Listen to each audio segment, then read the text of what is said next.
You're putting great products in your subscription box, but are your subscribers actually using them? In this episode, I'm sharing 5 simple ways to make your box more consumable because when they use it, they stay. If you've ever wondered why great items still lead to cancellation, this one's for you. Let's talk about what makes your box go from "that's nice" to "I need this every month." Come listen.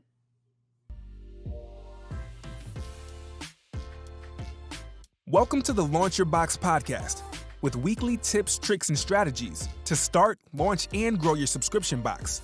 Now, here's your host, Sarah Williams. Let me ask you something. When your subscriber opens your box, do they instantly know what to do with what's inside? If the answer is, yeah, sure, maybe, I'm not sure, that's exactly why we're here today. Because if your box isn't consumable, then you're leaving money and retention on the table. When I say your subscription box should be consumable, I don't immediately go to it has to be edible, it has to be disposable. Those are great boxes. A consumable box like that doesn't need a lot of work.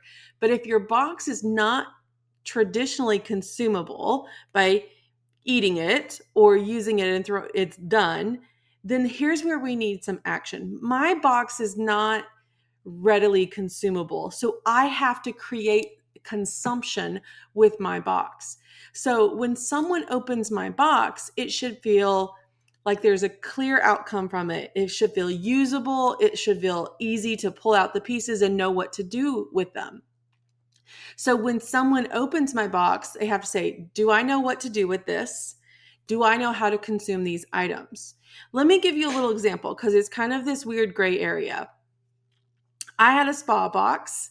It was one of our monthly subscription boxes, and it was a spa theme. Well, it had a headband and these little wrist guards in there, and they're used for washing your face, and the wrist guards were meant so that water doesn't drip down your arms when you're using them.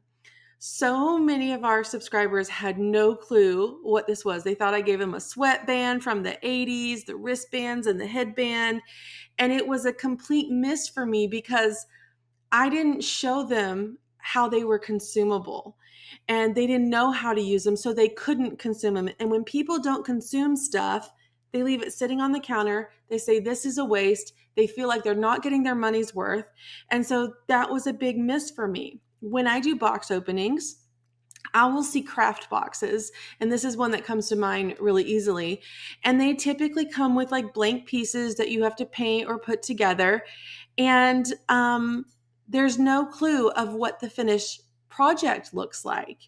And I asked them, I'm like, well, where's the picture? And like, oh, well, there's a QR code, or it's on my Facebook page, or it's on my website. And so in my mind, immediately, this subscriber has to be a private investigator to go figure out what this is supposed to be. But if I open a crafting DIY box and I see a picture of the finished product right there, and then I see all the pieces that I've got to put together, it makes me excited to get it out and paint it, AKA consume it. Okay, so we just need to do a better job of helping them see what these products are for and how they can consume it. Both of these examples, the crafting box and my box, they just needed a picture. They just needed a picture to help them consume the items from the box. And sometimes it's the last thing on our mind. Another example would be something like a candle in your box. So maybe you have a candle subscription, and that's great. They open the candle, they smell the scent of the candle, and they set it on their desk. But you've got to help tell the story of when and where they should use this candle. Light this on a Sunday evening while reading your favorite book. Let the scent fill up the room while you unwind. Now they're not just thinking about stuff, this one candle, and now it's sitting on their desk unlit, but they're thinking, oh my gosh, that sounds so relaxing. I'm going to do that tonight. I'm going to take a shower. I'm going to light my candle, and I'm going to read my favorite book tonight because I haven't done that in a while. You just created an experience with a Candle of the Month box. And that's something they're going to remember. And immediately they're consuming that. So now they're going to use up that candle and they're going to look forward to the next one that comes. And this is how we have to tell the story of how to consume the product in our boxes. So a question for you is, are you creating an experience? Or are you just delivering stuff? Making your boxes consumable is not just a fun idea, but it's really a strategic retention tool. Number one, it increases your retention because if they use your item, they feel like they're getting their money's worth. If they wear it, if they make it, if they light up that candle, they're enjoying it. So they feel like they're getting their money's worth, and they're going to miss that experience if they cancel. And that's the goal. It also creates momentum. Engagement with this month's box creates anticipation for the next month's box, and that's how you continue to build excitement month after month. It also boosts word of mouth. People love to share what they use and what they enjoy. So that lotion that might sit in a drawer, that's not post-worthy, that's not share-worthy. But a product that they're using on a daily ritual, a weekend trip, that's totally post-worthy for other people, and that builds word of mouth. It also, making your box super consumable will reduce your churn. It's that too much stuff churn, right? When things pile up, we have this guilt that creeps in. Unused items feel like clutter, but if your box is getting used, it never feels like too much stuff. So if you want to reduce churn, if you want to increase retention and grow loyalty, consumability is your secret weapon. So let's talk about how to do that, because I've got 5 ways to instantly make your box more consumable. Number 1, include a visual outcome. Just like I talked about with the crafting box or that spa box that I did. Show the finished project. Style the pieces you have. Show the end result of what's ever in your box. Write in the insert. Do it on your insert. Do it on social media. Show the end goal. And that's what we want to do. People are more likely to use it if they can see themselves using it. Okay. Number 2, offer a simple, actionable insert. So start here. Here's a checklist. Keep your instructions, especially if you're doing DIY, or maybe you have a pet box and they need to know how to most use this toy effectively. Don't make them hunt to figure out how to use the products in your box. You've got to tie the items to a moment. So tell them when to use this. Use this on your next night in. Style this for your next brunch date with the girls. Keep this at your desk for a midday motivation. Help them visualize it in their life, and that's what makes them stick. Number 4, you have to remove friction. Label what needs labeling. Explain what needs explaining.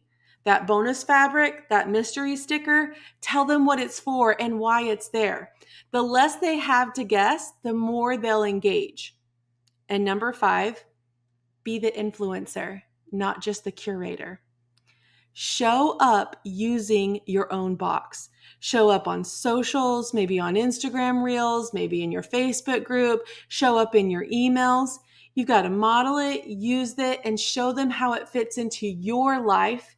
Because if you don't use it, why should they?